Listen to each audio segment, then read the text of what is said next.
Aba NRM bakedde kuyisa bivulu mu kibuga Masaka nga bakunga abantu mu kitundu kino okwetegekera okukyala kwa pulezidenti Museveni mu kitundu kino ku lwokusatu lwa wiiki eno. Evelyn Anite, minisita omubeezi w'ebyokusiga ensimbi, yakulembeddemu abavubuka okuyisa ebivulu e Masaka wadde ng'ekibuga kino abakulembeze abasinga ba NUP.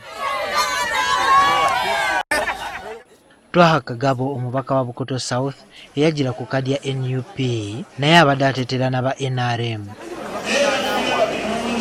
Minisita Luna Kasolo w'ebyokutereka oba microfinance yakulembeddemu okuteekateeka omukolo guno. Pulogulaamu zino zikyakola bulungi naye bwabiramu ebisoomozebwa era pulezidenti byaze okuwuliriza.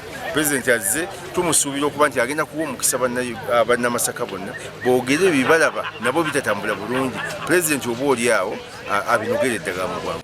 Kagabo wa NUP agamba nti abantu balina okuwagira enteekateeka z'enkulaakulana obwatali kwekutula mu bibiina bya bufuzi.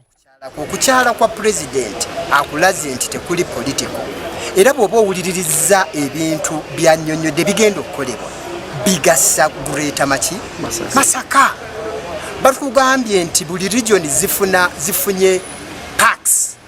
Abatuuze mu Masaka batubuulidde ebimu ku bye bagenda okutegeeza omukulembeze w'eggwanga nga tuse mu kitundu kyabwe omuli n'ekyokukola ku nguudo mu kibuga Masaka. Enguudo zibeere nnungi n'ekirala okulaba nti ekitundu kyaffe kino eky'e Masaka akirowoozaako si tebagiwe ssente. Ebyo mulimu kati ng'akasente kaffe aka Parish Development Model tukaaniriza nnyo era tukaagala kajja tugasa nnyo naye ekizibu kye tulina nti tulaba kaluddewo. Kulonda okusinziira bw'ofaanana bw'oba omubi togenda zirabako kati tufune ffe bye tukola bifune obutale newe batatuwa ziri ssente.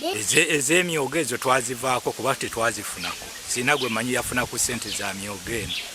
Parish Model gwe twesunga abalimi gwe basinze okwesunga ssente zigabibwa ntono nnyo ate n'okwewuuba kunene balidde mbalivayizinga pulogulaamu eyo.